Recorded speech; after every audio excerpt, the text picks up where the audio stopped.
Hey guys, I'm Colwen. I'm back with another toy review, or as people would call it, a ill-advised purchase. I need to start saving up money. Um, Fortunately, I've got a bunch of out-of-box items, and I've got a bunch of in-box items still that I can do reviews on. So those give me plenty of stuff, just maybe not as many. Of course, I'm still gonna buy shit. I know, plastic crack.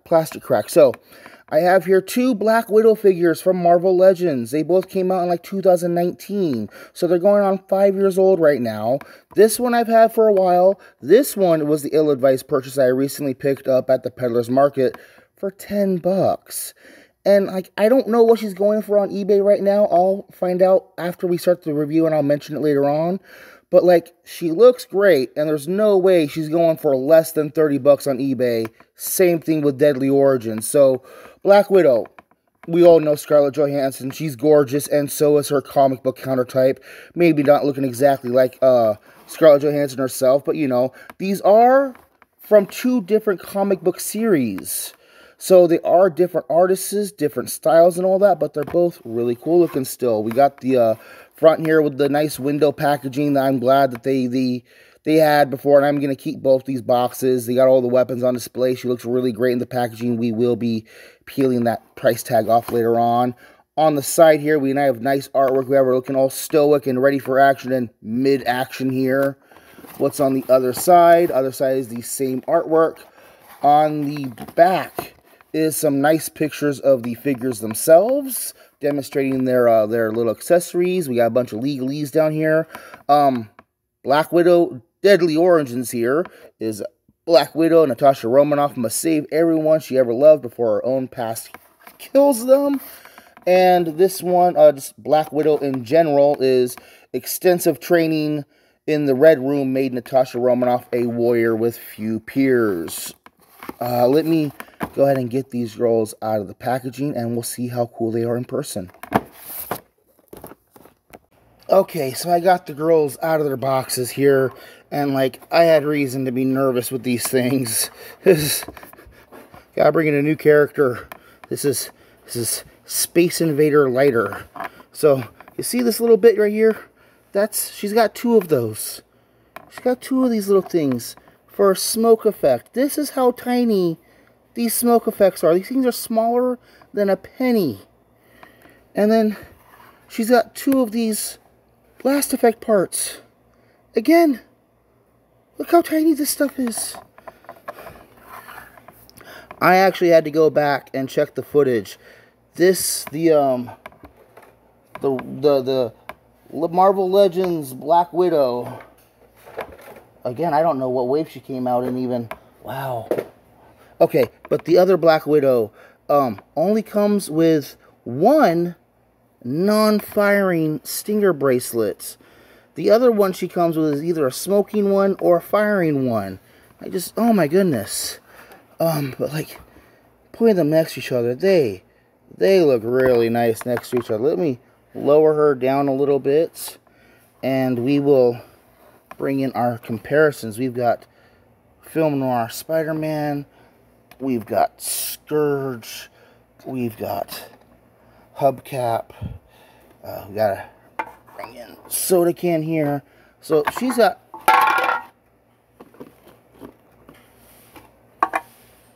pretty good, she's pretty good height.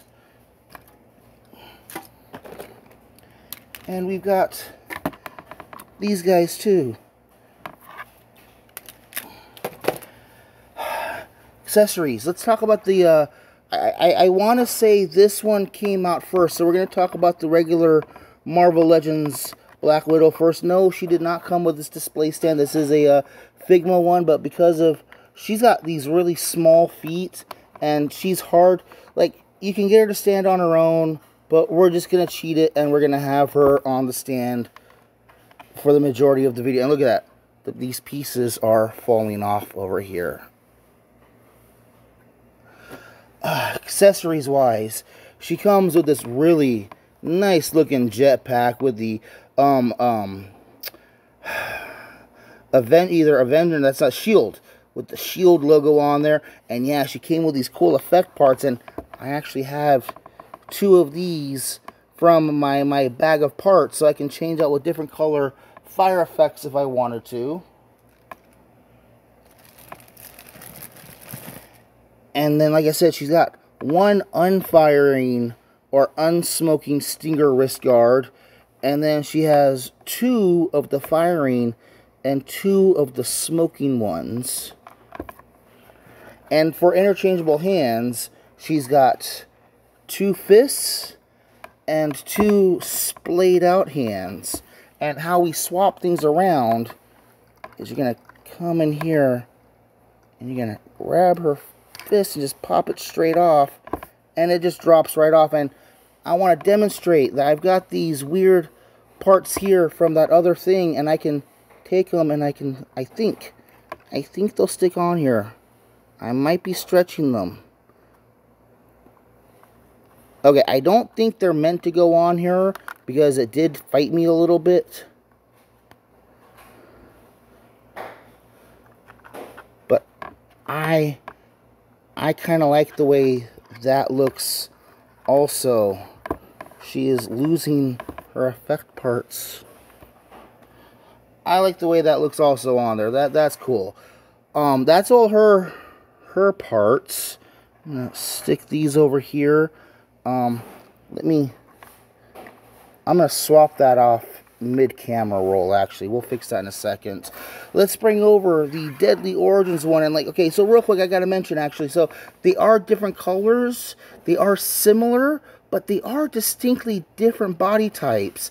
The legs are the same, I want to say. The arms are kind of the same, except for they molded in the jacket on her arms. But the main difference is in the ab posability there. On the regular one, she has this big old gaping hole in her chest, and on the other one, it's a lot more solid. So we'll get more into articulation later on, but that's the main distinction between these body types is their torso articulation. Otherwise, they are very similar. They got both very nice head sculpts. I mean, I like the head sculpt on that one. She got the very nice molded in hair, so that nice shadowing effect and all that. Very good and very, very pretty. Very nice comic book character head sculpt. Put you over there, and we'll talk about the Deadly Origins one here. Similar body type, nice and slender, pretty average for pretty good for Marvel Legends female figures. The wrists, the wrist blasters are actually glued in place. You can't swap them off. I tried. Accessories wise, she comes with the 2 effect parts for her guns. She comes with 2 similar guns, but one is molded with a silencer add-on, the other is just not. And then she's got this really cool, really nice looking sniper rifle you can hang off her back. And yes, the sniper rifle is absolutely effect part compatible. So that's good stuff there. Again, nice head sculpt. I really appreciate that head sculpt there. It's nice flowing hair, and the hair is molded in such a way that it doesn't get in the way too much. You can get her looking side to side pretty well. The hair kind of gets out of the way, and she's got kind of this whole action pose thing going on. It's good stuff. Do you need help? No, I'm just talking to myself. Okay, that works. You can help do that. You're welcome.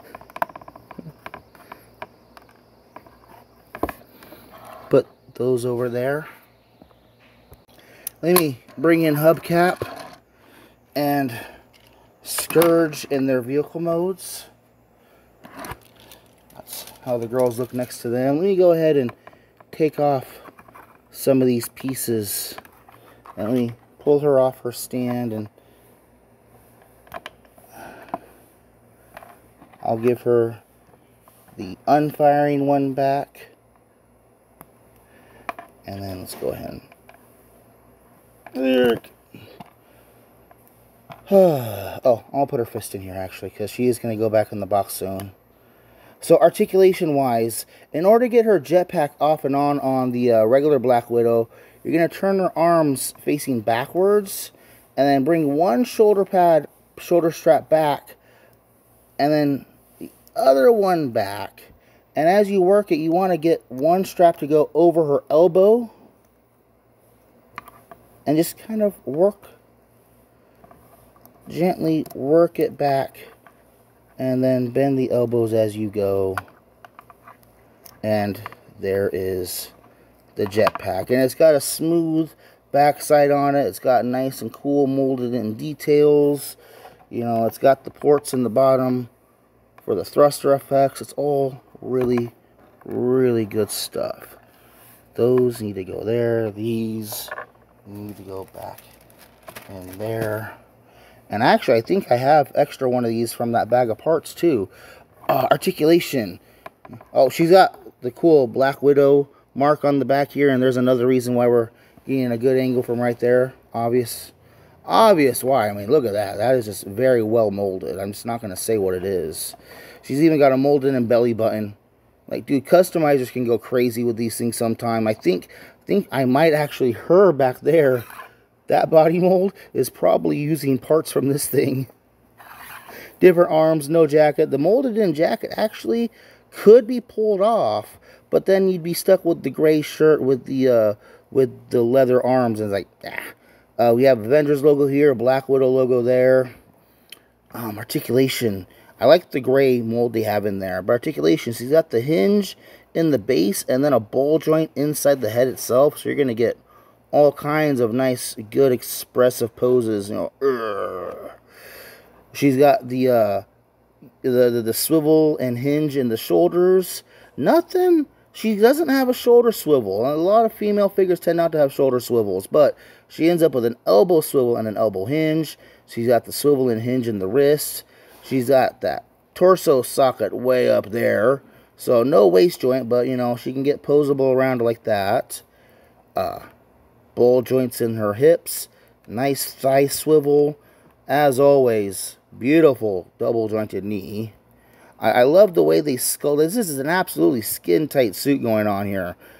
And she's like, you know, skin-tight shoes even with the hinges and the swivels. Very, very nice and posable. And the Deadly Origins one has pretty much the same posability, just slightly different. And okay, I'm just going to layer down back there. Her clothing is pretty skin tight, but they did put a couple of fabric folds in there. It's a nice picture from the backside right there. Nothing, no tattoos or nothing, but she does have the nice golden belt. She's got some nice molding down there also.